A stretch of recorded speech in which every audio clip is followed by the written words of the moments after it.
ચુડાસમાએ મુખ્યમંત્રીને લખ્યો છે પત્ર। ચોરવાડ શહેરને તાલુકા કક્ષાનો દરજ્જો આપવા માટે તેઓએ પત્ર લખ્યો છે। પોતાના વતન ચોરવાડને તાલુકા બનાવવા વિમલ ચુડાસમાએ માંગ કરી છે। ગીર સોમનાથ, વેરાવળ, પાટણ સંયુક્ત નગરપાલિકાને મહાનગરપાલિકાનો દરજ્જો આપવા પણ તેઓએ પત્ર લખી માંગ કરી।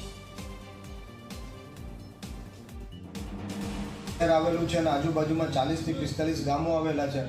તેને 15 કિલોમીટર દૂર માળિયા જવું પડે।